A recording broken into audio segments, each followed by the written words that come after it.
السيدات والسادة الكرام، نأمل منكم التفضل بالجلوس على مقاعدكم. سنبدأ الآن. Ladies and gentlemen, please take your seats. We are starting now.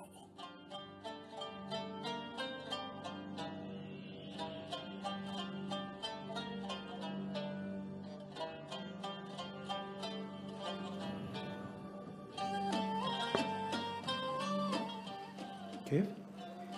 تسلم يا حبيبي، الله يطول عمرك. Assalamu alaikum. Welcome back, everyone. I hope you all had a refreshing lunch. Let's dive back into our program with our next exciting session, where we will continue to explore fascinating insights and discussions. The historic markets of Diriyah and Central Arabia were more than commercial hubs. They were cultural crossroads where global and local trade flourished, shaping the region's economy and heritage for centuries. Today's panel, hosted by CEFREPA, French Research Center for Arabian Peninsula, is titled Globalizing Markets of Diriyah and Central Arabia, and will explore the evolution of these markets as economic institutions and cultural spaces, shedding light on their impact on trade and their global connections throughout history. It is my pleasure to invite Dr. Mansour Al-Sharida, Assistant Professor of History at King Saud University, to moderate this insightful panel discussion. Dr. Mansour will introduce our esteemed panelists, each of whom brings unique perspectives and expertise to the discussion. Please join me in warmly welcoming Dr. Mansour Al-Sharida to the stage.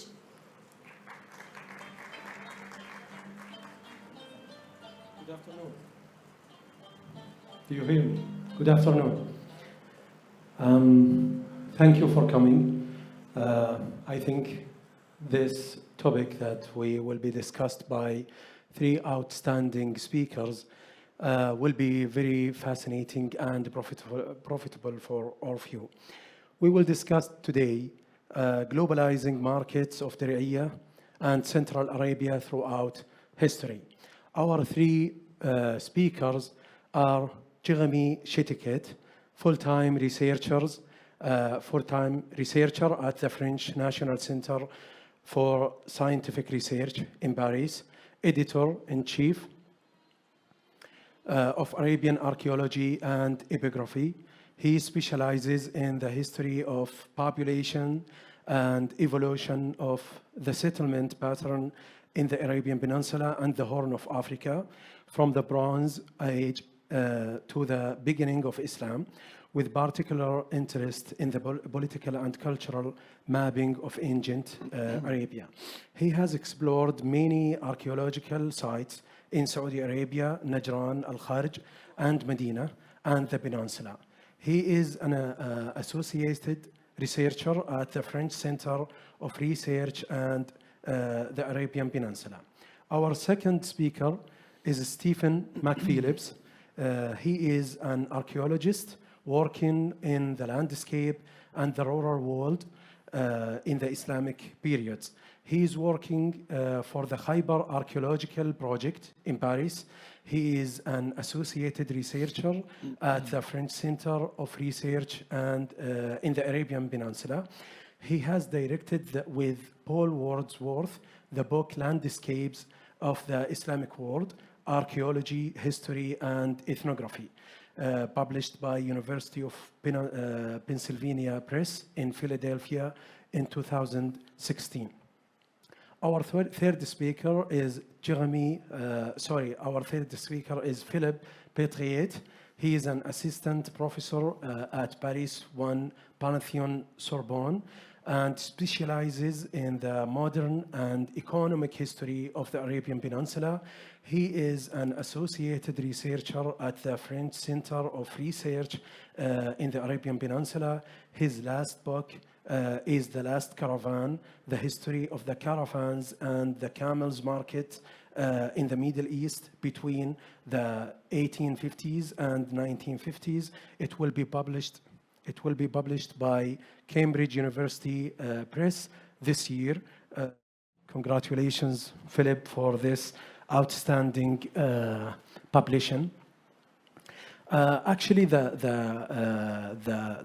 theme will be discussed by our three speakers. If you welcome them, please.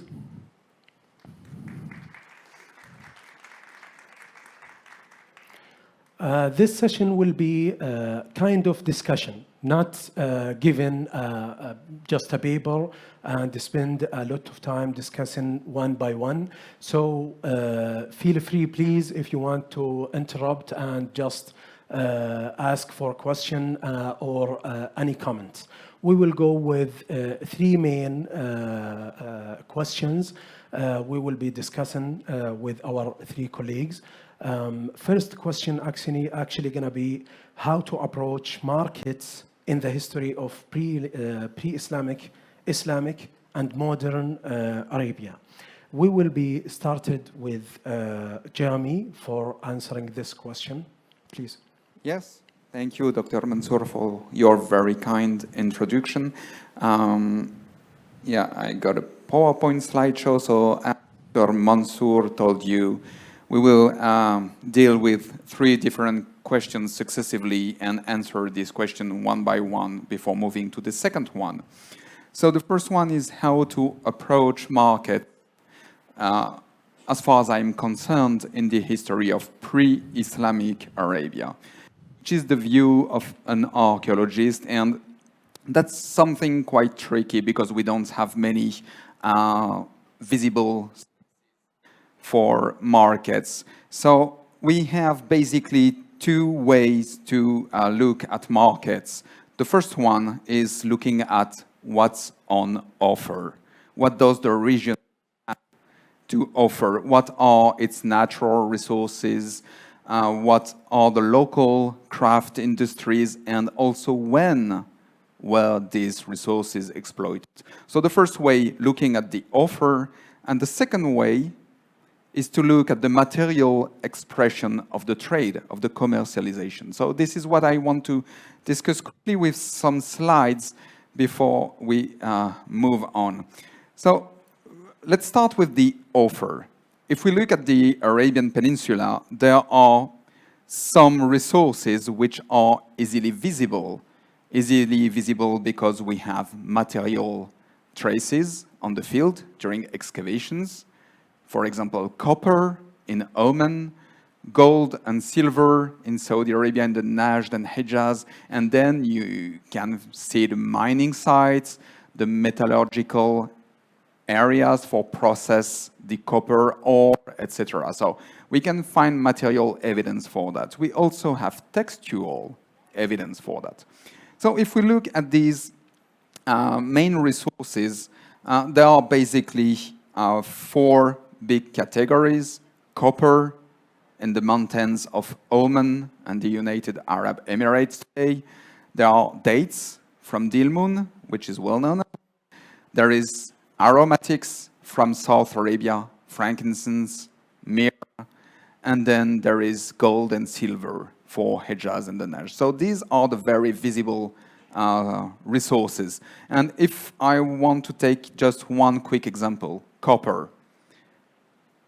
In the mountains of Oman, there are a lot of mining sites which have been exploited in different periods of time. So it's possible to see how the copper was extracted from the ground, how it was transformed. The ideology connected to that, there were temples, snakes figurines associated to metallurgical practices. So there are a lot of things connected to this copper extraction. And then if you look at written sources in Mesopotamia, in cuneiform sources, there are a lot of mentions of this import from this region, which was called Magan in the 3rd millennium BC. And then it's possible to look at the temporality, the periods of that market. So for copper, it's not a permanent activity. There are some peaks and then a kind of abandonment of the metallurgical is before it resumed. So we can see some peaks in the 3rd millennium BC, in the 1st millennium BC, and then in late antiquity and early Islamic period. And this is by crossing data, then we can see what could have been the markets depending on these resources. There are also other resources which are less easily visible. Leather, textile, for example, because we don't have any craft workshop clearly identified. There are very few textual mentions for these, so it's very difficult to see these other activities, but they existed as well. Now, the second way, as I mentioned, is the material expression of their commercialization. And I will show you some examples of this material expression. In Ma'in, Yemen, there is a stele with names written on that. These names are a trader from the kingdom of Ma'in, South Arabia, today Yemen, who decided to marry her spouse chosen in a trading partner city. So on that list, we have the list of all the trading partners of Ma'in, which are the region of Gaza, mostly, of Egypt, of Greece, of Sidon, of Ammon, of Moab, of Kedar, etc., etc. So it's possible to the network of trading partners for the Minean merchants trading frankincense. If we move on, it's not only possible to see the trading networks, but also the trading posts. Look at Qaryat el-Faw. It's a major archaeological site of Central Arabia. It has been registered on the World Heritage List of UNESCO this year. And on that very site, in the middle of the residential area, there is a small temple. This temple was built by people from Ma'in trading frankincense to the Gulf and using the benefit of that trade by building a small temple in the city of Qaryat el-Faw. It's also possible to see the maritime trading network, for example, in a cave in the island of Socotra in the Gulf of Aden. There is a concentration of inscriptions, Aksumite inscriptions by people from Ethiopia, Indian inscriptions, Brahmi inscriptions, people from India, a Palmyrenian inscription here on this wooden tablet from a sailor coming from Palmyra. So again, it's possible by these kind of discoveries to assess the shape of these trading networks. Just one last slide before leaving the floor to my colleague. This is the market square in Tamna, the capital city of the kingdom of Kataban, South Arabia. This is an open space area with an obelisk in the middle, written in South Arabian. And this inscription is the regulation of trading activities in that market square, really controlled by the power, with taxation by the power, etc. So this is the way how we can approach markets for the pre-Islamic period, basically. So I leave the floor to Stephen for moving on the next period. Thank you. Yeah. Thank you. Thank you very much, Jeremy. Thank you to the organizers for inviting me, and Sephra also for including me in this. So I will talk about some of the questions from the perspective of one archaeological project, in fact, in the Khaybar Oasis in the northern Hijaz, which you can see here, the area we've been working on the right, with some aerial views. I apologize, I don't have a lot of images today because this is a new work which is in the process of being published, but I'm happy to show images afterwards if anybody's got specific questions. I should point out this is a project run between the CNRS, the French National Research Council, and the Royal Commission for Al-Ula, and AFALULA, which is the French agency for the development of AFALULA. So it's quite a difficult in some ways to talk about markets, and I should admit to my colleagues that I haven't have any markets in a physical sense. So thinking about how to approach markets from the perspective of the archaeology we have documented here, we have to come at it through other ways. So we can look at some texts, which is not what we've been doing, but look at material culture, connections, resources, some of the same things that Jeremy has been talking about. I should point out that this project is it's been running for 3 years, and we have quite a lot of information over a very large area, 56 square kilometers, but it's not fine-tuned information. It's a sort of big picture. So it's kind of on that level that I can maybe try and talk. It's a very important oasis in the Hejaz because of the amount of water primarily here, but also with thinking about other resources, the date in particular, which I know are not just in Khaybar, but these days are quite good apparently. Hamdani in the 10th century talks about them being almost as good as the dates from Najran, so there you go. We also have mining resources in this region in the early Islamic period, which some of that's been documented a lot recently by an Australian project. So we're getting more towards tangible remains of these resources for the region. But how do I go about then talking about the market? Well, primarily from this project anyway, through material culture. And we've been also working, we've had the chance to work in this wonderful place, but to find new ways of working here using carbon-14 dating to build up a picture of change through time. And specifically in my work in the Islamic periods, it's part of a larger project which looks at all the human and natural history in the landscape over a larger view. So this is one small part of a very large amount of work. So in terms of textual resources, we know that there was an important market in Khaybar in the early before the Islamic period in Nata. But, and then again, we see one physically in the 19th century, and you can see one of the 19th century towns on the bottom left. So here we have markets which were very important in the wider region until the 1950s, 60s, so a very long history. In between, we can't see the markets, but we can talk about different things. And in terms of approaches, why is it so difficult to see a market? Well, one of the reasons here is that we're really building the archaeology up from the ground. So, for example, pottery, which we love because it tells us lots about connections and local production, primarily is made here. And we have very good evidence for that for the 5th, 6th, 7th centuries. And we see virtually no pottery from outside the oasis. So unless you know about this local stuff and can date it in context, the image is a bit in the dark. But what we do see, as in many other sites in the northern Hejaz and elsewhere, from the 8th century, particularly the 9th century, is an enormous increase in pottery imports from lots of different regions. Where we know where they're from basically relates to other archaeological evidence. So we know from Iraq, Egypt, the Levant, Balad al-Sham, some other places in Arabia and further afield.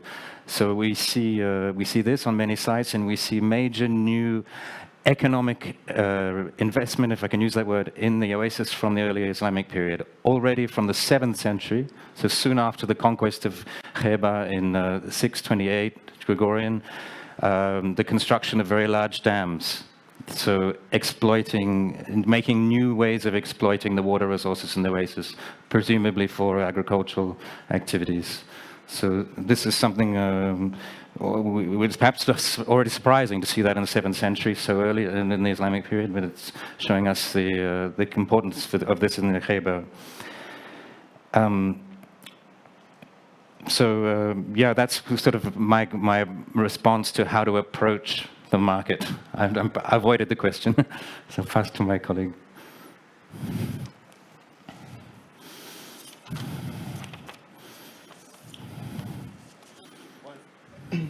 When it comes to the modern period, of course, we don't face the same problems as for the markets. Like, I mean, I'm speaking here about the market as a physical infrastructure when demand meets the offer. We'll skip to the other meaning of market with the second question. We actually have many documents about that. more specifically during the Saudi period, because Central Najd, under the first Saudi state and the second one, King Faisal, reintroduced the Muhtasib's rule, and we have court records, and the notables, which were traders as well, actually produced a amount of documents and correspondence, of course. I would like here to argue that there was another market which used to happen far away from the cities, which was the rural. And these markets were not physical structures, but more like kind of fairs with the tribes, as the caravans were passing through the settlements of the Bedouins and the nomads.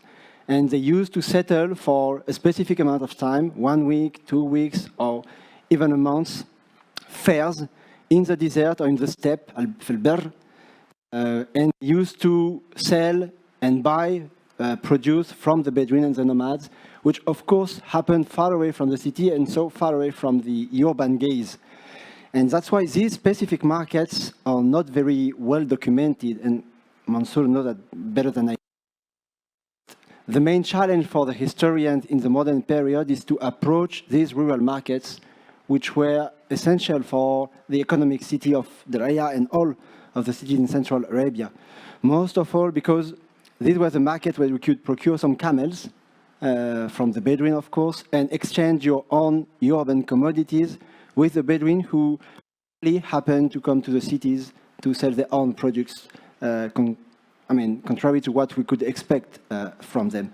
And so I love this picture because it was shot by the captain.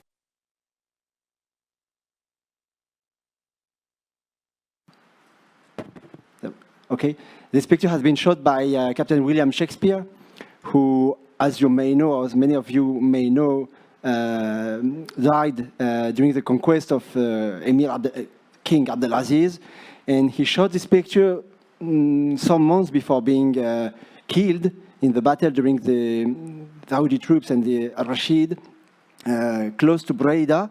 And we can see this caravan from very far away. And in a way, this picture is echoing the difficulty to approach the history of the rural markets and the caravans. Although, Breda was one of the main caravan and economic cities of Central Arabia in the late 19th century.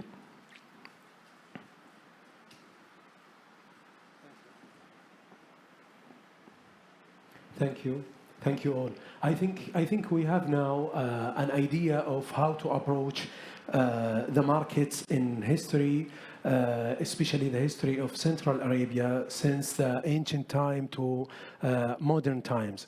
And we have seen, I find it interesting that how the same roads, the same centers, the same markets since the ancient history to the pre-oil modern history, almost the same. When you see the roads from the south to the north, it's almost the same. The valley of Hanifa, or the region of Diriyah, or the region of Riyadh, which is called in the old history Hajar al-Yamama, is the same. The same roads that were taken in the caravans in the pre-oil modern history. We will move now to the second question, which is there a regional market in Arabia? To who would like to point? And start, yeah. Well, it has already partly explained by Stephen that it's very difficult to identify the very places where markets happen. It's mostly open air areas with no built structures or lightly built structures, and archaeologically at least, it leaves no physical traces or very few tiny traces, which means that except when we have some specific texts explaining the function of an open air area, it's impossible to assess, okay, that was a marketplace attracting people from long distant areas. So we have this example of Tamna, this marketplace with this obelisk in the middle explaining the regulation of that square, but this is a single case. So since there's virtually no buildings with a commercial function, it's difficult to identify how the economic trade was performed in this region. And my assumption is that it's mostly based on off-sites or off-structures activities, open-air activities, fairs, markets. Now, it's not because it's impossible to clearly identify the spaces for this activity, at least for the pre-Islamic period, that we cannot make some guesses. And these guesses, this is what was mentioned in Khaybar, it's just by looking at the material we have on a specific site. So just, I'll take one significant example, Qaryat al-Faw.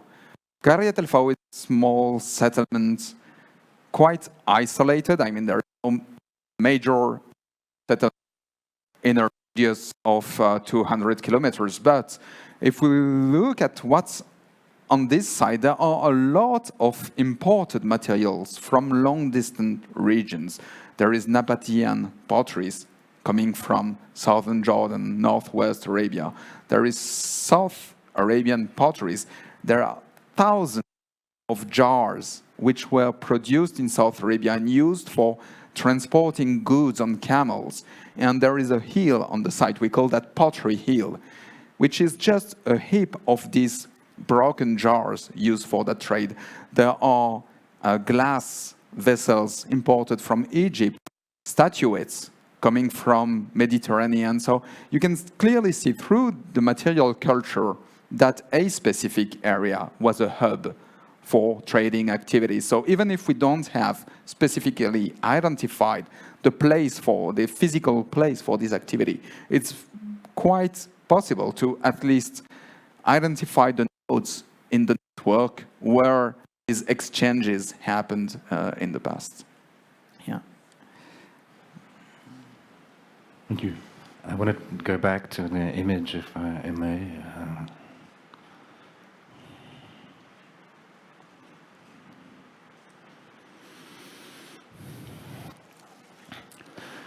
So I think thinking more precisely about regional markets, following from what Jérémy's already talked about, the different types of objects we find at sites, which may be imported through trade or through the Hajj in the cases of where we are here. We can see many objects that survive in the archaeological record on the surface of sites, so particularly pottery, as I've mentioned. We have a very local production in Khaybar. It's probably amongst the ugliest pottery you've ever seen. It's fired at 200-300 degrees only, but it's very much for a very local diffusion, perhaps. But we see much of glass and imported glazewares and things like that. So this is difficult for us to be more precise about how it's whether it's being traded as an object in its own right or containing something. But then we see, of course, perishables, as you mentioned, so objects that don't survive.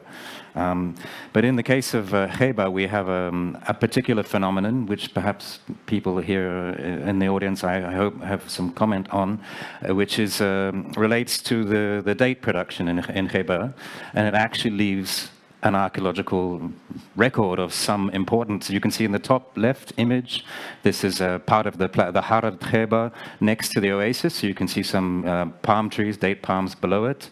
And these are walled structures called locally mirbad or marabid.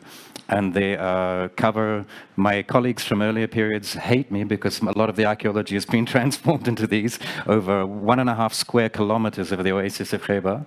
And these are, we found out through working with our local colleague, Saif al-Shalali, and we found some people who still remembered their use in the oasis.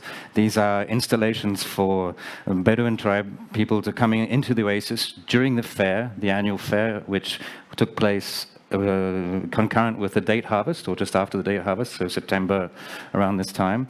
And they are units covering, you can see there's no scale there, but it's several hundred meters across of installations for pressing dates, to making a mudabbas, actually to press dates which into a paste, which was then carried in baskets We don't have the baskets, but in some of these we do actually have in an ethnographic museum, so they were still survive. And in Khaybar and in other oases in Harid Khaybar, so Hayat, Huwait, these divisions are very important because the tribes, the pastoral community lived in these spaces as well as transforming the dates in these spaces for several weeks every year. They belong to specific families or tribal groups, and there are documents relating to these in the 19th century.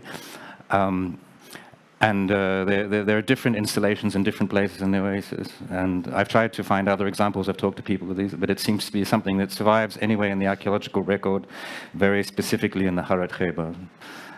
So here we can suppose that we know the market existed, the physical market, because it actually survives in the town of Bishr. This is a second village called Makida on the bottom left.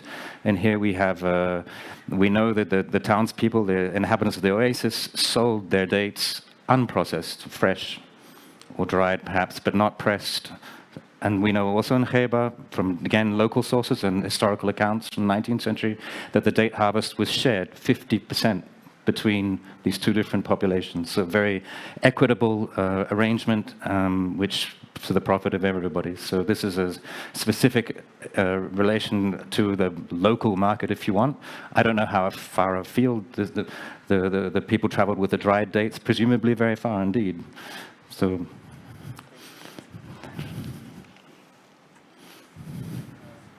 Okay. Well, again, as for the caravans, we could say, I argue that until the 1930s, the caravans might be the main pillar of the regional integration for economic exchange and trade.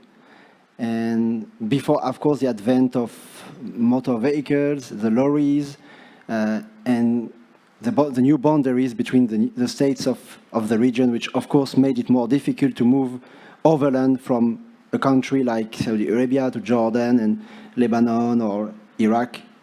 Also, we might go back to this issue because actually the caravan traders play a huge role in the boundaries and the process is how to go through the boundaries with no difficulties. But again, until the 30s, this caravan went the main pillar, not only for integrating and connecting urban markets, but again, to connect the rural and the urban economies through the camel husbandry, of course, but also through the connection among the trader of guilds or corporation like Orgeila Zargil from Al-Qasim. And that's why I would like to show you this beautiful document from the Ottoman records when in 1892, 36 Argil traders, so from the Qasim, on Breida and Orneza, because their names are on the document, filed a complaint to the Ottoman Grand Vizier in Istanbul. At that time, they had a wakil, which is mentioned in the petition, in this complaint, representing them in Istanbul, and they were complaining about first the Bedouins and the nomads, as usual, because they were attacking the caravans and robbing some stuff from the caravan while the caravan were walking overland to Syria. And they were also complaining about the political authorities. So we are in 1892, just after the Mulaida battle between the Saudi Emirates and Al-Rashid forces. And this petition is very important because they are not only arguing about their bankruptcy and the risk of not settling their issue with the Bedouins and the political authority, they're also reminding the Grand Vizier that they are, in a part, subject of the Ottoman Empire when it comes to their trade in Syria, the Bilad al-Sham, Egypt, of course, and Iraq. So part of their trade, they are saying to the Grand Vizier, is under the responsibility of the Ottoman government. So the government has to care about their caravans.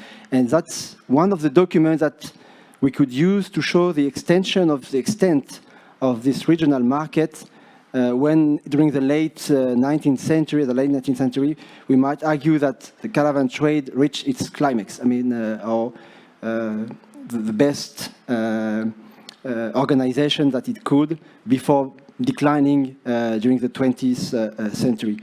But again, the caravan traders were also playing a huge role during the 30s, even after the new boundaries and these new agreements between the new states of the Middle East. I'm sure that you know that the first consul or representative of the Saudi kingdom in Syria were basically Akil traders, Al-Mushajjah, Al-Rawaf, until the 40s. And in Egypt, of course, Fawzan al-Sabiq, and after him, Ibrahim al-Fadl. So even after that, until the 40s of the 20th century, caravans and caravan traders were still playing a very important role in the organization of this regional market. So I think we could definitely answer yes to the second question. Thank you. Thank you all. Actually, we will shed light on the last point of our discussion today to know how far do these markets extend? Do they have global connections? We may start with you, Philip, or with Jeremy. I can resume the discussion on that point about how far this market are. It's very rapidly globalized. I mean, globalized. If you look in the second millennium, 2000 BC, Dilmun is Bahrain, the eastern part of Saudi Arabia, Magan in Oman and Emirates. There were central places for a maritime trade extending to the Indus Valley in modern Pakistan, to Mesopotamia in modern Iraq. There were also connections with Central Asia, Baluchistan, which is a remote area. So there were already artifacts imported from all these distant regions showing that there were central places in this trade. And interestingly, a recent discovery, Qaryat al-Faw again. I'm sorry, I'm really focused, but we are talking about Central Arabia after all. In Qaryat al-Faw, there are graves, Bronze Age tombs, 2000 BC, and some excavations realized by my colleague, Dr. Al-Utaybi. He discovered on the site that some of these burials contained material which are typical from graves in Dilmun, the Dilmun graves. It's the typical package of a Dilmun burial with specific potteries, seals, spearheads, set in the masonry, etc. So this is something that we only knew from Bahrain.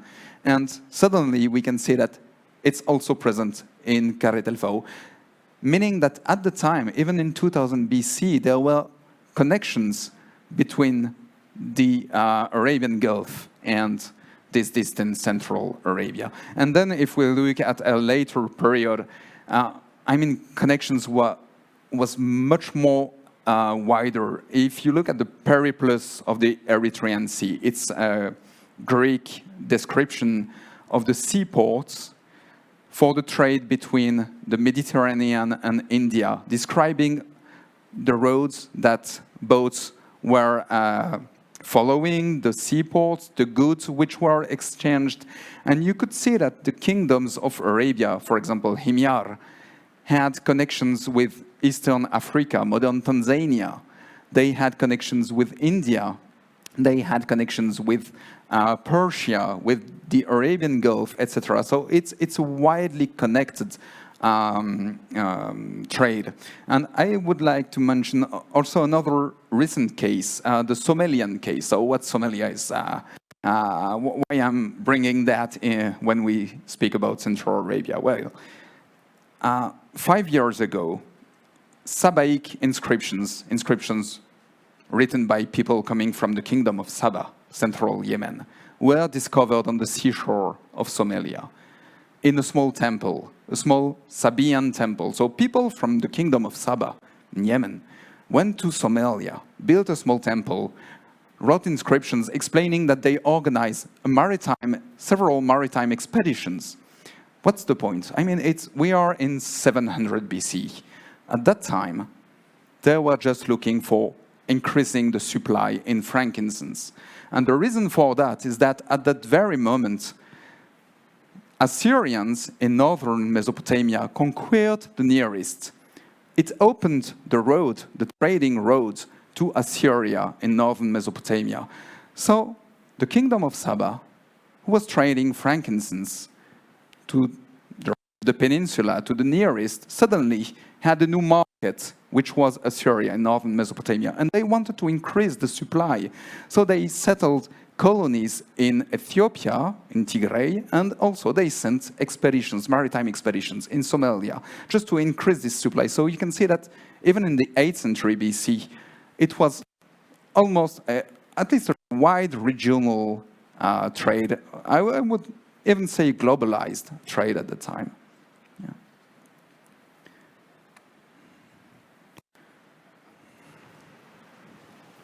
Just to bring it back to my oasis again, where we've been working, I'd follow up from Jeremy by saying, obviously, what I've already talked a little bit about, the pottery, showing us these connections over quite wide areas.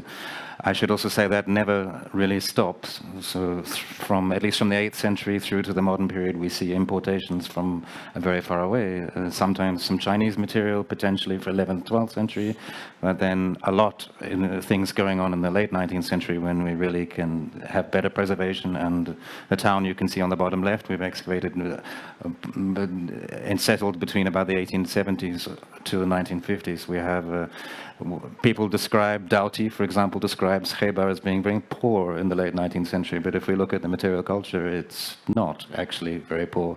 There are lots of remains, lots of imported ceramics, tobacco pipes. He talks about the soldiers in the Ottoman garrison smoking their pipes, and we've found some of their pipes here, for example. But we also have other elements in the material culture which show the extent, I wouldn't say global, but we're a long way from the coast in Khaybar. We have quite a lot of marine mollusks, so seashells, throughout Islamic periods. But also I have colleagues working on the archaeobotanical remains, and we see through the Islamic periods an increase in diversity in different plants being imported perhaps, but also grown here, including tobacco in the 17th, 18th century, which is quite nice to see that in conjunction with the pipes. Some of the pipes may even be locally produced, others are clearly coming from as far away as Istanbul or other parts of the Ottoman Empire. I think the main thing I want to say, I should point out perhaps a global element to this from the 8th century here, where we see imported material culture. We also have the foundation of a new city, a new town in Khaybar, which we found in the project, which may in fact be similar to some of the caravanserai sites on the Dabr Zubaydah, but caravanserai or fortified settlement, perhaps more about controlling resources and connecting to the Hajj and other political reasons, but primarily perhaps because of the importance of the markets and the routes going through. So not a very long response. Thank you. Now, for the modern period, there was no question of it. Of course, the market was globalized, and we had on this floor many colleagues in the other room, many colleagues who gave many examples of this globalized market. I would say that the real question was, what role do the traders from Central Arabia in this globalization? And in the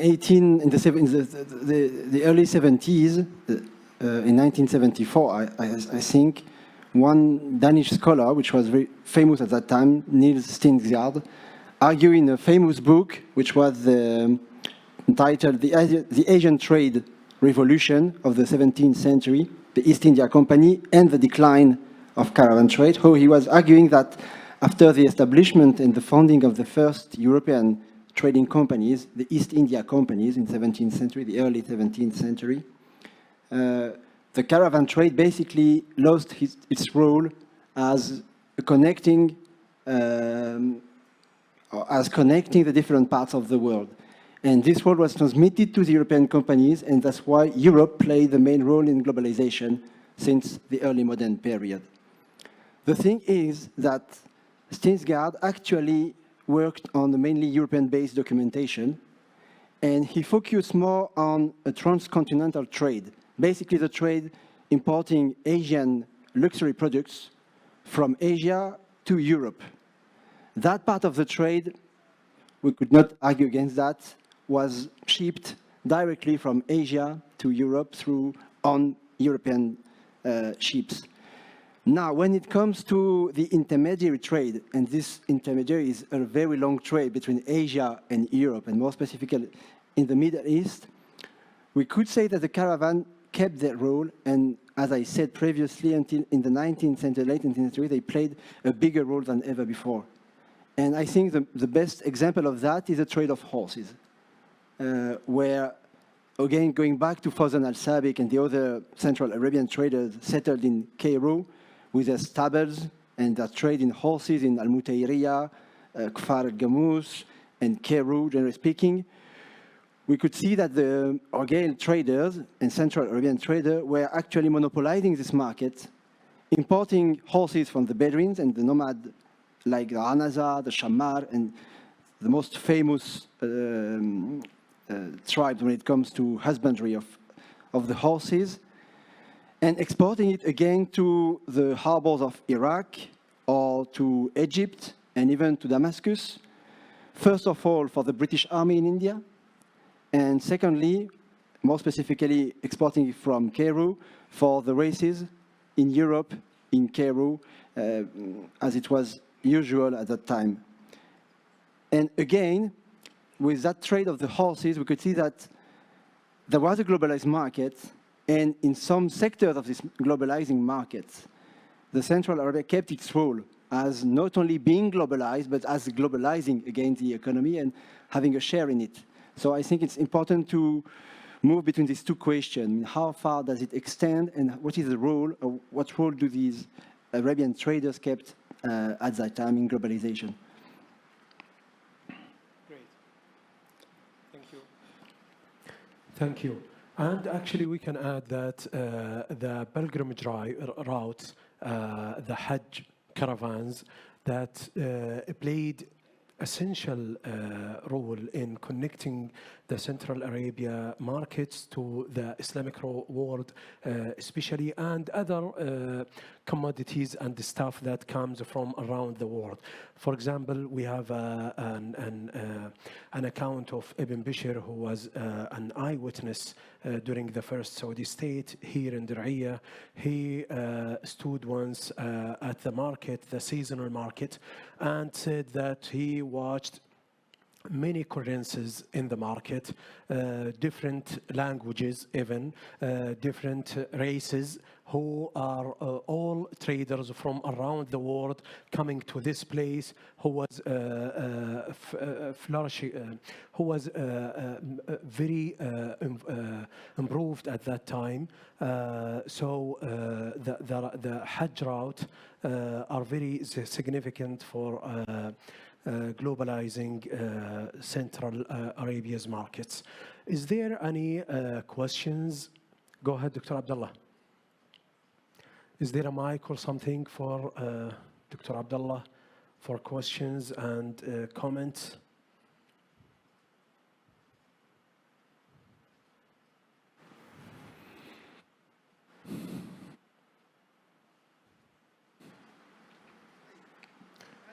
Dr. Abdullah Abdel Jabbar.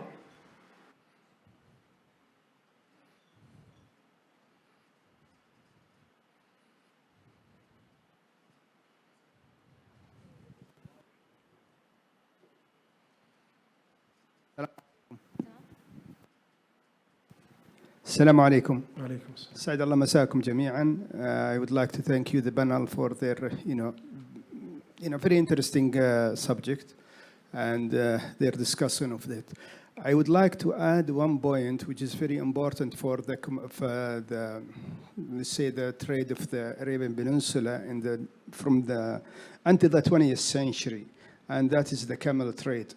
If we looked at the number, it is very huge, and it's continue. If the sea route has become also global, until the 20th century, I think that camel trade was very important for the Arabian Peninsula. We are talking at a number.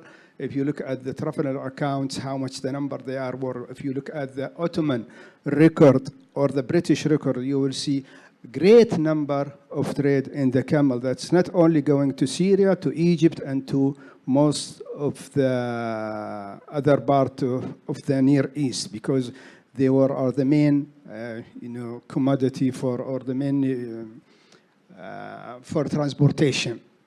And this should be taken into the account. This is just an added point. Thank you. Thank you, Dr. Abdullah. Any other comments or questions? Here, please.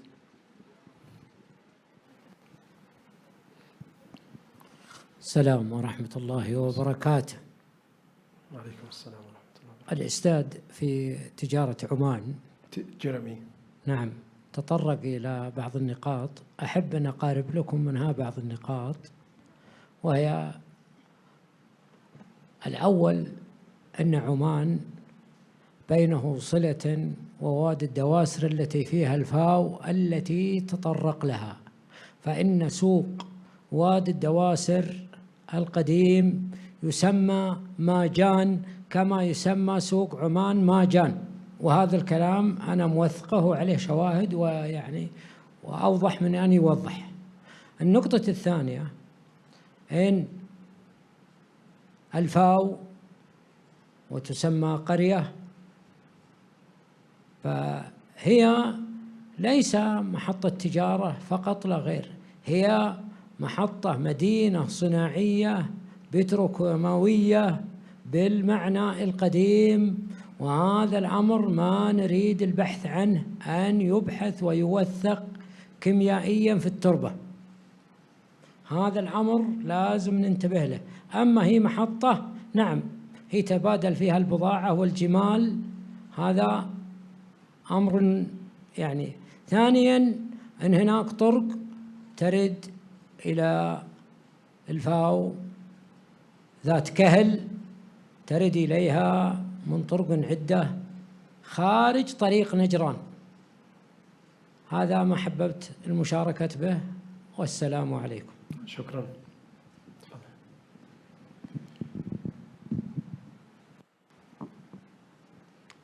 Assalamu alaikum. Good evening, everyone. Thank you, Dr. Mansour, على إدارة الجلسة. I have a question for Dr. Jeremy, because I met you in Al Kharj digging in 2015, and today we met in Diriyah. So my question for you, what is the link between Diriyah and Al Kharj excavations? What is the link between Yamama and Diriyah? If you have a chance to see what is archaeological team in Diriyah finding there. Thank you so much.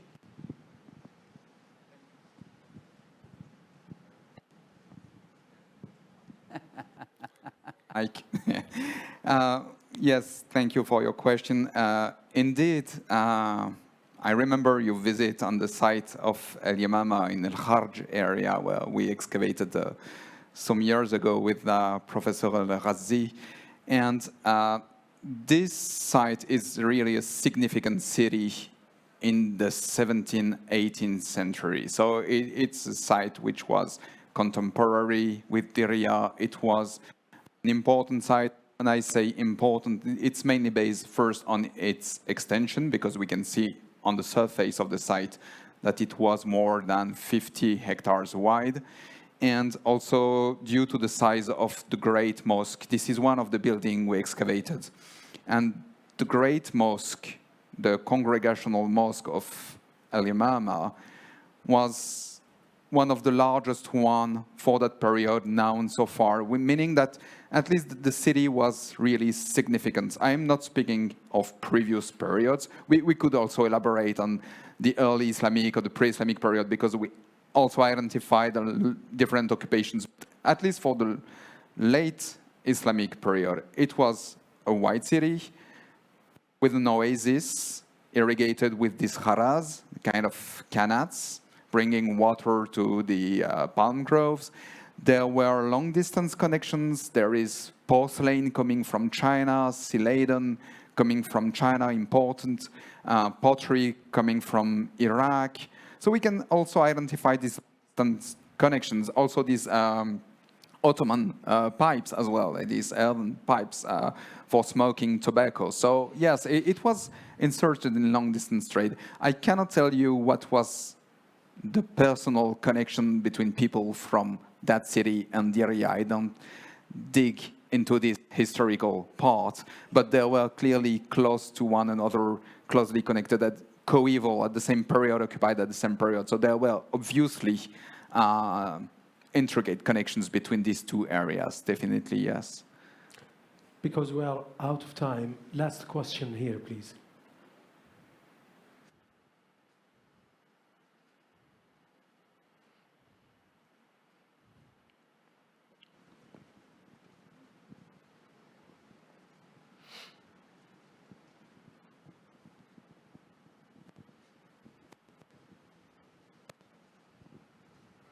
Good afternoon.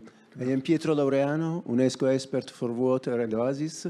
I thank you for this important study and research on this extraordinary region of Kaibar. My question is, I think that the topography of the Oasian settlement, the water is a crucial element. And also, for example, for the question of market, where were the market? In other situation, I remarked that the water is important to feed the caravan that arrived, to give drink water to the caravan is crucial immediately. And also it's important because sometimes they chose the place of the market where it's not possible to settle because there are flood sometimes. And the people don't settle in the area, then sometimes can arrive flat. And this area become the place of the market because there are nothing to do. Perhaps also in Kaibar, there is a situation where flood arrive and is empty now, until now, from archaeological remains. I don't know if is this, but anyway, I ask you if this can be an hypothesis also to study the possible location of ancient market. Thank you. Thank you all for attending this session. Thank you for the speakers, and have a nice time. Thank you.